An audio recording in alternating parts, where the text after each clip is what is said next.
Au nom du Père et du Fils et du Saint-Esprit, Amen. Shalom bien-aimés frères et sœurs dans le Seigneur. Nous sommes aujourd'hui le vendredi 26 juin 2020. Nous méditons un extrait de l'Évangile selon Saint Matthieu, chapitre 8, versets 1 à 4.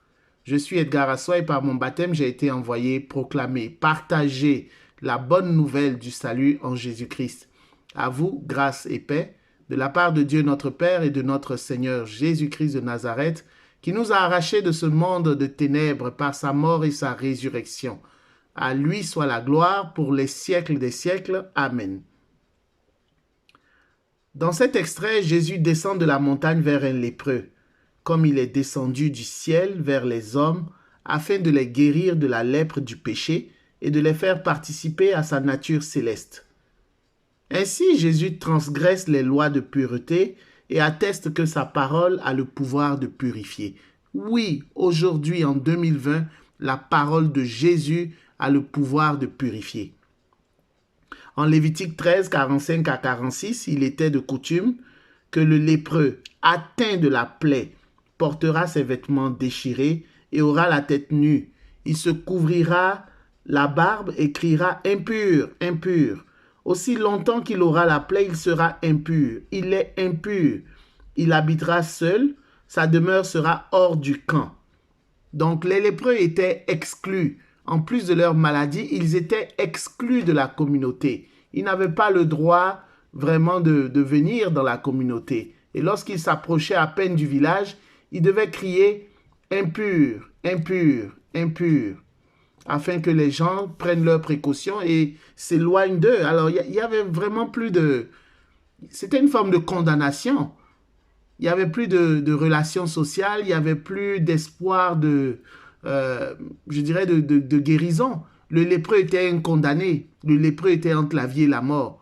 Le lépreux n'avait plus rien à perdre parce qu'il fallait simplement qu'il vive hors de la communauté et attende sa mort. Parce que la lèpre est une maladie dangereuse qui s'attaque aux nerfs, qui s'attaque à la peau et qui inflige à la personne, à la victime, des infirmités atroces.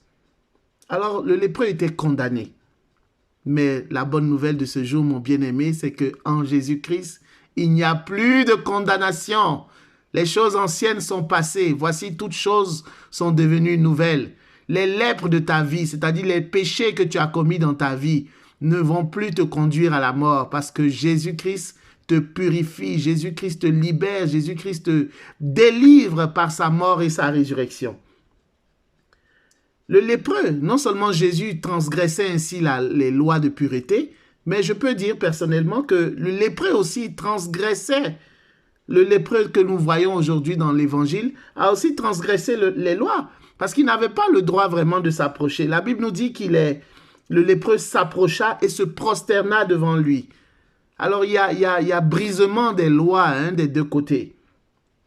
On touche ici à la responsabilité individuelle de la personne qui attend de Jésus un miracle. Et c'est sur cela que je veux m'étendre un tout petit peu. Le miracle de Jésus n'arrive pas tout seul, n'arrive pas dans la passivité.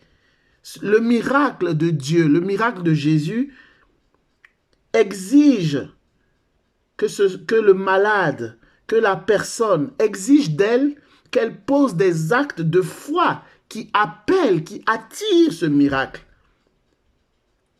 Saint Jacques nous dit au chapitre 2, verset 26, « Comme le corps sans âme est mort, de même la foi sans les œuvres est morte. » Bien-aimé, j'aimerais t'interpeller sur ta responsabilité propre, individuelle, ta responsabilité personnelle.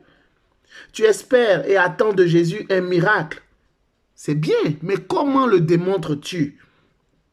Car la foi est une démonstration des choses que l'on ne voit pas. C'est une ferme assurance des choses que l'on espère, mais aussi, nous dit le livre de l'Épître aux Hébreux, chapitre 11, verset 1, c'est aussi une ferme assurance des choses que l'on ne voit pas, mais une démonstration des choses que l'on espère. Le lépreux a démontré sa foi. Par exemple, le divorce frappe à la porte de ton mariage. Ton enfant rebelle est tombé dans la délinquance, dans le banditisme, peu importe. Et tu ne sais quoi faire. Les médecins t'ont remis un diagnostic alarmant. Ne reste pas là, ne faire que te lamenter. Debout, lève-toi. Lève-toi maintenant, prends ton grabat et marche, te dit Jésus. Assume la situation qui est là, que tu traverses. Assume-la, c'est une épreuve, mais ce n'est pas la fin. Jésus n'a pas dit son dernier mot. Ta foi, c'est ta foi associée à la toute-puissance de Jésus qui produira le miracle que tu espères, le miracle d'enfantement, le miracle de guérison, le miracle de libération que tu espères. C'est ta foi jointe, unie, associée à la toute-puissance de Jésus qui va produire ce miracle dans ta vie. Que la paix du Seigneur soit avec toi, que la foi qui se démontre par les œuvres soit ton partage en ce jour. Au nom du Père et du Fils et du Saint-Esprit. Amen.